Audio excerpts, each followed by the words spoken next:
అలానే మిస్సెస్ రావు పెళ్ళంటే నూరేళ్ల పంట అంటారు. అనేక మంది సినీ గాయకులు కూడా తన లిరిక్స్ రాయటం జరిగింది ఆ విధంగా. అలాగే marriages are made in heaven అంటారు. వీటికి చాలా పవిత్రమైనటువంటి బంధం అది. అలాంటి బంధాన్ని సోనం ఇప్పుడు ఏం చేసింది అని అంటే, ఇప్పుడు ఉండేటువంటి జనరేషన్ పెళ్లి చేసుకోవాలా వద్దా అనేటువంటి సిట్యుయేషన్లోకి తీసుకెళ్ళిపోయింది ఆవిడ. దేశవ్యాప్తంగా సంచలనం సృష్టించినటువంటి హానీమూన్ హత్య సోనం ఏ విధంగా ప్లాన్ చేసింది అనే దాని మీద రోజుకు ఒక రకంగా ట్విస్టులు వస్తున్నాయి. తాజాగా తీసుకుంటే ఆవిడ హానీమూన్కి తీసుకెళ్ళినటువంటి భర్తని 3 times మర్డర్ చేయాలని చెప్పి అటెంప్ట్ చేసి 4వసారి సక్సెస్ అయిందట. అది పోలీసులు ఇప్పుడు తేల్చారు.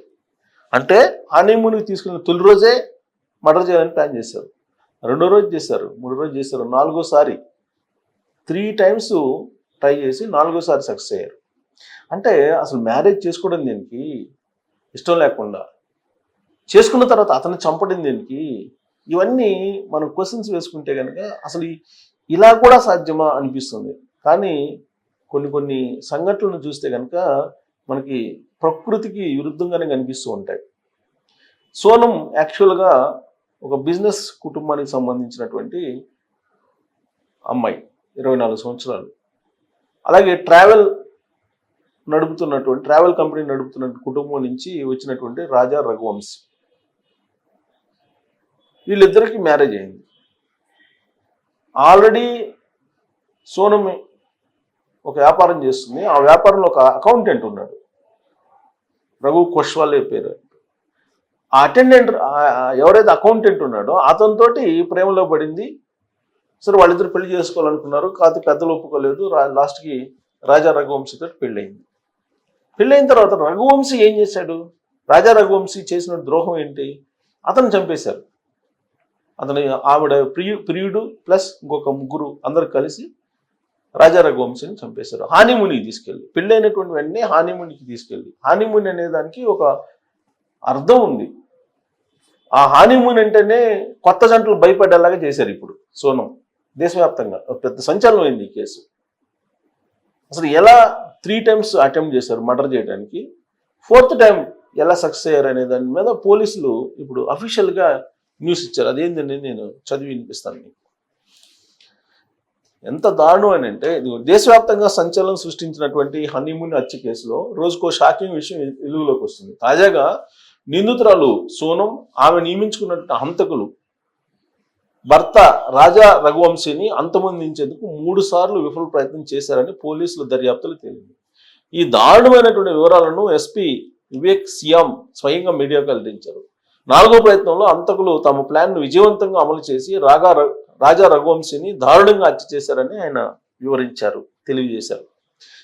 పోలీసులు చెప్తున్న దాని ప్రకారం హంతకులు రాజా రఘువంశీని హత్య చేయడానికి అనేక ప్రణాళికలు రచించారు. తొలిసారిగా గుహవాటికలో హత్య చేసి మృతదేహాన్ని ఎక్కడైనా పడేయాలని పథకం చేశారు. అయితే కొన్ని కారణాల వల్ల ఆ ప్లాన్ వాయిదా పడింది. సో గుహవాటికలో ఫస్ట్ ప్లాన్ చేశారు చంపాలని, హనీమూన్కి వెళ్ళినటువంటి తొలి రోజు. కానీ అక్కడ కుదరలేదు. ఆ తర్వాత మేఘాలయలోని సోహ్రా ప్రాంతంలో 2 సార్లు హత్యకు ప్రయత్నించినా అవి కూడా విఫలమయ్యాయి. ఆ తర్వాత మేఘాలయ వెళ్ళి అక్కడ సోహ్రా అనేటువంటి ప్రాంతంలో 2 సార్లు అటెంప్ట్ చేశారు చంపాలని, కానీ అది కూడా విఫలమయ్యారు. మొదట నంగ్రిట్ వద్ద హత్య చేసి మృతదేహాన్ని పారవేసేందుకు అనువైన ప్రదేశం దొరకకపోవడంతో ఆ ప్రయత్నాన్ని విరమించుకున్నారు. అనంతరం మౌలా గియట్ వెయిసావ్ డోంగ్ వద్ద ఈ ప్రయత్నం చేశారు. మూడోసారి ప్రయత్నం చేశారు. రఘువంశీ వాష్రూమ్కి వెళ్ళినప్పుడు హత్య చేయాలనుకున్నా కూడా అది కూడా సాధ్యపడలేదు. ఈ ప్రాంతంలో ఆయన వాష్రూమ్కి వెళ్ళాడు రాజా రఘువంశీ, అప్పుడు హత్య చేయాలనుకున్నా అది కూడా కుదరలేదంట. చివరికి మొయిసావ్ డోంగ్ జలపాతం వద్ద రఘువంశీపై దాడి చేసి కిరాతకంగా హత్య చేశారని ఎస్పీ వివరించారు. సోనం రఘువంశీల వివాహం మే 11న జరిగింది. వివాహానంతరం ఈ జంట గుహవాటికలోని కామాఖ్య అమ్మవారి ఆలయంలో పూజలు చేసేందుకు వెళ్ళారు. అయితే హంతకులు మే 19వ తేదీనే గుహవాటికి చేరుకొని సిద్ధంగా ఉన్నారు. అక్కడి నుంచి సోనం, షిల్లాంగ్, సొహ్రా వెళ్ళాలని నిర్ణయించుకోవడంతో హంతకులు గుహవాటికలో తమ ప్రణాళికలు రద్దు చేసుకుని ఆమెను అనుసరిస్తున్నట్లు ఎస్పీ తెలిపారు. మధ్యప్రదేశ్లోని ఇండోర్లో రాజా రఘువంశీ కుటుంబం ట్రాన్స్పోర్ట్ వ్యాపారం నిర్వహిస్తుంది. మే 20న నవదంపతుల హానీమూన్ కోసం మేఘాలయకు వెళ్లారు. ఆ తర్వాత వారు కనిపించకుండా పోయారు.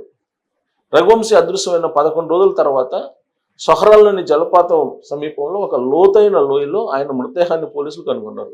ఆయన శరీరంపై కత్తిపోటు ఉండడంతో పోలీసులు దీన్ని హత్యగా నిర్ధారించారు. సో ఇది నేను ఎందుకు చెప్తున్నానంటే, సరే ఇది దేశవ్యాప్తంగా చర్చనీయాంశం అవుతుంది. ఇప్పుడు జనరల్గా ఇప్పుడున్నటువంటి జనరేషను 30 అనేది కామన్ అయిపోయింది. పెళ్లి చేసుకోవడం అనేది 30 years లోపల పెళ్లి చేసుకోవడానికి అప్పుడే పెళ్లి ఎందుకు అని అంటున్నారు. ఇలాంటి సంఘటనలు చూసిన తర్వాత పెళ్ళే వద్దు, సహజనం మేలు అనేటువంటి ఒపీనియన్కి ఈ తరం యూత్ వచ్చేటువంటి అవకాశాలు లేకపోలేదు. ఒకవేళ పెళ్లి చేసుకున్న హానీమూన్కి కొత్త దంపతులు, నవదంపతులు వెళ్ళినప్పటికీ అనుమానంగా భార్యని, అనుమానంగా భర్తని చూడాల్సిన పరిస్థితి ఈ సంఘటన ద్వారా ఏర్పడింది. ఇప్పుడు ఇంత పెద్ద సంఘటన జరిగిన తర్వాత సహజంగా ఎవరికైనా అనుమానం వస్తుంది కదా. పెళ్లి చేసుకుంటారు, హ్యాపీగా హానీమూన్ని ఎంజాయ్ చేయాల్సినటువంటి రోజుల్లో భర్తను భార్య, భార్యను భర్త అనుమానించాల్సినటువంటి పరిస్థితి ఈ సంఘటన ద్వారా వస్తుంది. ఇది దేశవ్యాప్తంగా సంచలనం కలిగించింది. ఇలాంటివి చాలా జరిగాయి ఈ మధ్యకాలంలో, రకరకాలు. ఇలాంటివి కాకపోయినా రకరకాల రూపంలో జరిగాయి. లేటెస్ట్గా వస్తున్నటువంటి నేషనల్ క్రైమ్ రికార్డ్స్ ప్రకారం దాదాపుగా పెళ్లి చేసుకున్నటువంటి జంటల్లో 60% విడిపోయేటువంటి పరిస్థితి వస్తుందని చెప్పి అంచనా వేస్తున్నారు. దానికి కారణం ఏంటంటే కేవలం గతం తాలూకు పరిచయాలు.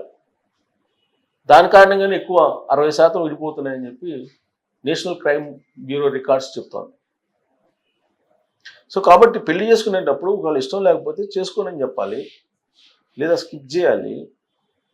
పెళ్లి చేసుకున్న తర్వాత ఒకళ్ళ మీద ఒకళ్ళు కక్ష తీర్చుకొని ఆ విధంగా వేటాడి చంపడం అనేది అసలు ఫర్దర్గా పెళ్ళిళ్ళకి అసలు నమ్మకం, పెళ్ళిళ్ళకే అర్థం కూడా లేకుండా పోయేటువంటి ప్రమాదం ఇప్పుడు ఏర్పడుతుంది ఇలాంటి సంఘటనలు చదివిన తర్వాత, విన్న తర్వాత.